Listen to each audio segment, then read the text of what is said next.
Are you right now at the verge of giving up on life? Do you battle condemnation and feel inadequate? Is there a part of you that doubts whether God truly loves you? Would you like to better comprehend God's love for you? Life is full of uncertainties, but in God, there is an assurance of a beautiful future. Be inspired as you receive God's word that will stir up faith and confidence in the love that God has for you. Join us today on the Covenant Light. Hallelujah. Father, we give you all the praise. We thank you for what you're set to do this morning. Lord, we thank you because even as your word comes forth, we receive revelation knowledge in the name of Jesus. Thank you, Father, because the light of your word will flood in our hearts and drown every darkness in the name of Jesus. Thank you, sweet Holy Spirit, for what you're set to do this morning. Lord, we give you all the praise in Jesus' name. Amen. Hallelujah. All right, so today I'm going to be talking about peace like a river. Hallelujah. Peace like a river. I don't know if when you've gone to the beach and you see the waves on the sea, probably nobody is there.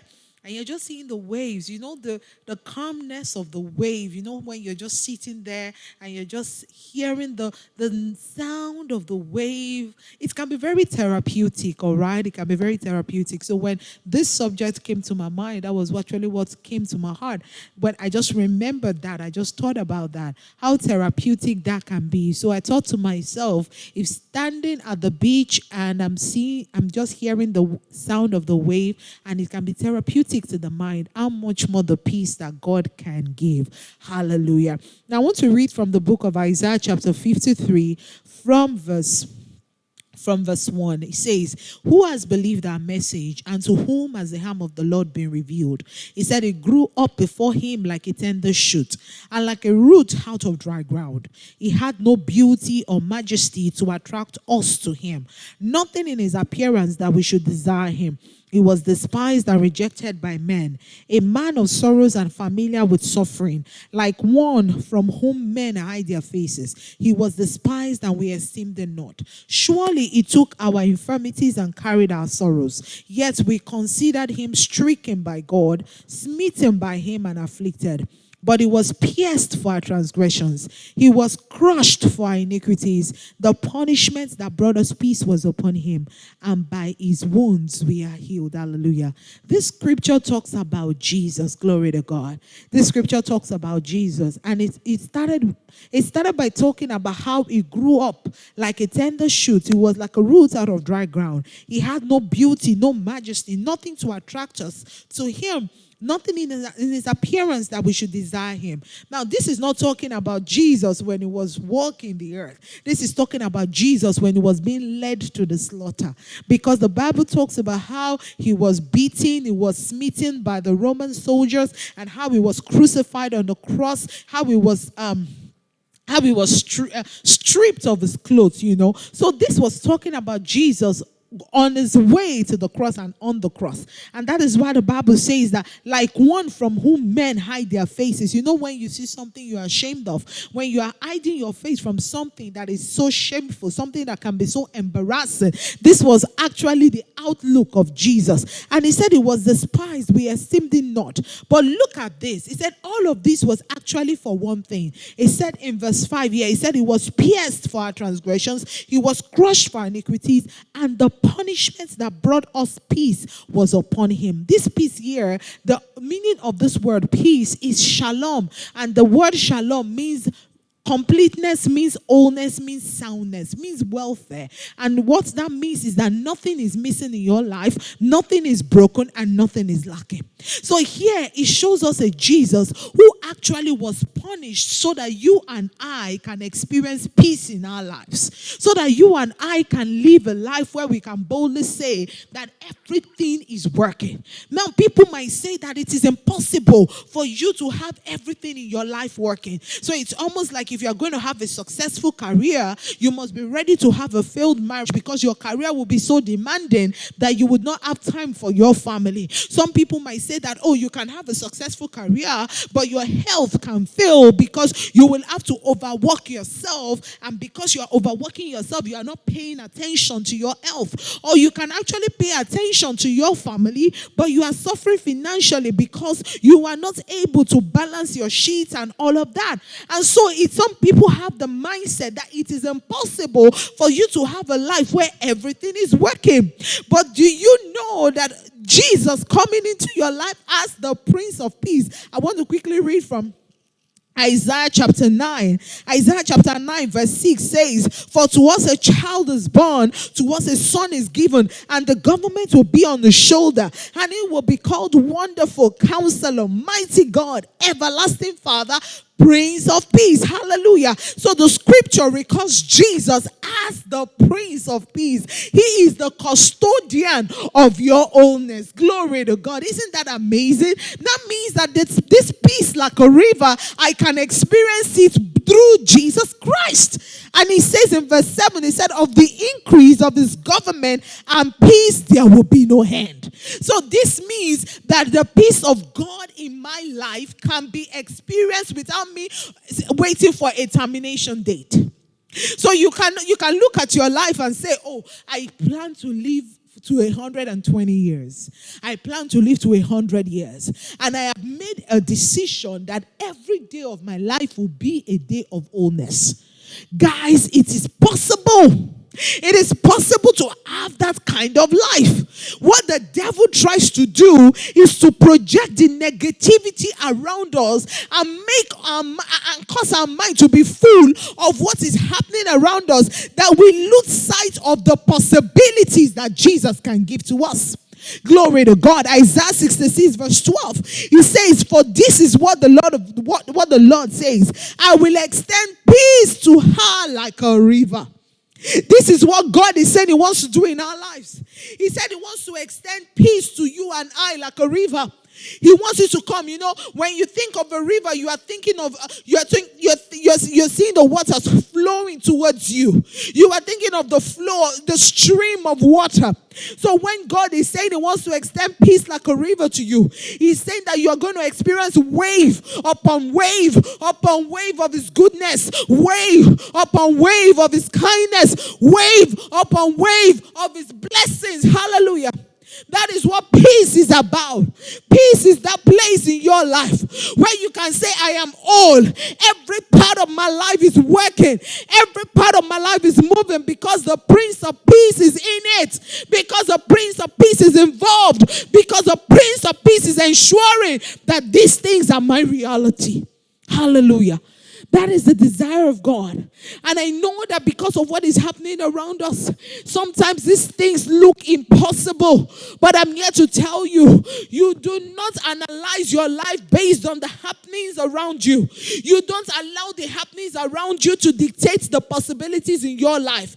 That is a limiting lifestyle, and it can bring about limiting beliefs. And when you have a limiting belief, you will never see a way forward. So you might right now be in debt in millions. You might actually have debts to pay. You know, there's so much in front of you, and you're like, "God, how can I come out of this?" But God is saying, "I can actually bring about a manifestation of peace in your life, where these debts will not just be canceled, but you will become a lender to nations." Hallelujah. That is the ultimate plan of God for your life and for my life. The Bible says in 3 John chapter 2, God said, "I wish above all things that you may prosper and be in health, even as your soul prospers." Glory to God. That is what peace like a river brings about. He said, "I will extend peace to her like a river, and the wealth of nations like a flooding stream." That is what God wants to make happen in your life and in my life, where we are experiencing levels, increases in our lives. People are looking at us and they're saying, "How are you able to make these things happen?" And you are able to point and say, "It is the peace of God that is making it happen." I want to read from the book of Mark chapter 4. Glory to God, the book of Mark chapter 4. Hallelujah. Mark 4 verse 35. It says, that day when evening came, he said to his disciples, "Let us go over to the other side." Leaving the crowd behind, they took him along. Just as he was in the boat, there was also other boats with him. A furious storm came up, and the waves broke over the boat so that it was nearly swamped. Jesus was in the stern, sleeping on a cushion. The disciples woke him and said to him, "Teacher, don't you care if we drown?" He got up, rebuked the wind, and said to the waves, "Peace, be still." Then the wind died down, and it was completely calm. He said to his disciples, "Why are you so afraid? Do you still have no faith?" They were terrified, and they asked each other, "Who is this? Even the wind and the waves obey him." Hallelujah. Sometimes we can be like the disciples. We can be like the disciples. How many of us have been there before? You look at your life, things are going wrong, and you are sitting down crying, and you are saying, "God, why are you allowing these things to happen to me?" How many of us have been there? Maybe your bank account is in red. Maybe your marriage is failing, business is failing. Things are just not working in general in your life, and you're just swamped. You're drowning under the weight of depression because you seem not to be able to understand why nothing is working. And your conversation with God is that, "God, why are you allowing this to happen?" This was exactly what the disciples said. They said, "Do you not care that we drown?" Even though we don't sound exactly like this, but we say things like, "God, where are you in all of this? Where is your eyes? Are you seeing me, Lord? Are you watching? Lord, why would you allow the devil to do this to me?" And that is our conversation. But just like the disciples, whenever you find yourself in a crisis, that is not the time to ask why. That is the time to engage the power of faith and release peace like a river. Glory to God. That is not the time to wonder and say, "Why is my life going this way?" But that is the time for you to say, "Jesus," for you to remind yourself, Isaiah 53 verse 5, that says that the punishment for my peace has been put upon Jesus. And because the punishment for my peace has been put upon Jesus, I declare that I experience peace in my life. I declare that I experience wholeness, nothing missing, nothing broken, nothing lacking. And so Jesus stood up and Jesus looked at the winds. Before he even spoke to his disciples, he first of all resisted the winds and the wave. He spoke to the storm and he said, "Peace, be still." That is the life of someone who understands that I carry shalom on my inside. The Prince of Peace did not negotiate with the situation. The Prince of Peace did not analyze the situation. The Prince of Peace did not dialogue about the situation because he knows all I need to do is to release the word. All I need to do is to release shalom. You need to engage the word of God and release peace like a river in your life because this peace is inside of you. Jesus is the custodian, he's the Prince of Peace. And if the Bible says of his government and of his rulership and of his peace, of his shalom, there will be no end. So I can boldly say that there will never be an end to completeness in my life.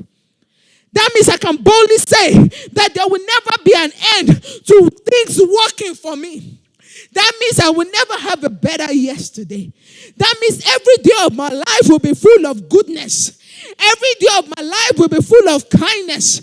Every day of my life will be full of prosperity.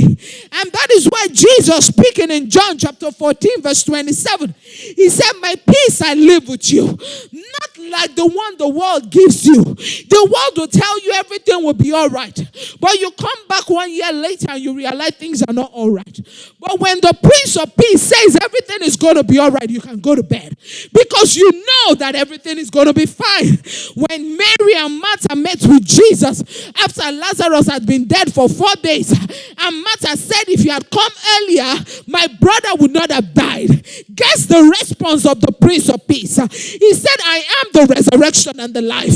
When I show up, whatever is dead comes alive. It does not matter whether I come early or I come late. What matters is that I showed up. And because I showed up, you can be rest assured that whatever has been a write-off, will come back again. Whatever men have said is impossible is made possible by me. When the disciples said, Jesus, then who can be saved? He said, with man it is impossible, but with God all things are possible. When you understand that you have peace like a river in your life, you can wake up every morning and you can tell yourself everything is going to be all right. You can beat your chest and say, today I might not be able to rub $1 together, but tomorrow I'm going to be a lender to nations. It's just a matter of time because I'm engaged in shalom in my life, because the Prince of Peace is in my life, and there is no end to shalom. There is no end to peace. There is no end to peace. Hallelujah. This is the life that God would have us live. This is the life. These are the possibilities that await us by receiving Jesus into our lives. These are the possibilities that await us. These are the things that can happen when you become one with Jesus. Hallelujah. These are the things you can see work for you. These are the things that you can see happen for you. Where people will begin to envy your results because they seem not to understand how you are able to make it happen. They seem not to understand how you're able to hold it all together. You know, I started with giving the analysis of how sometimes it might look like people will say the fact that your business is working, it means that your marriage can fail. But you know, people will look at your life, and I prophesied it, and I boldly declare that they will look at your life, and as they are praising God for your finances, they are also thanking God for your marriage. They are also thanking God for ministry, because everything is working. Because everything is working. Because the Prince of Peace is at work.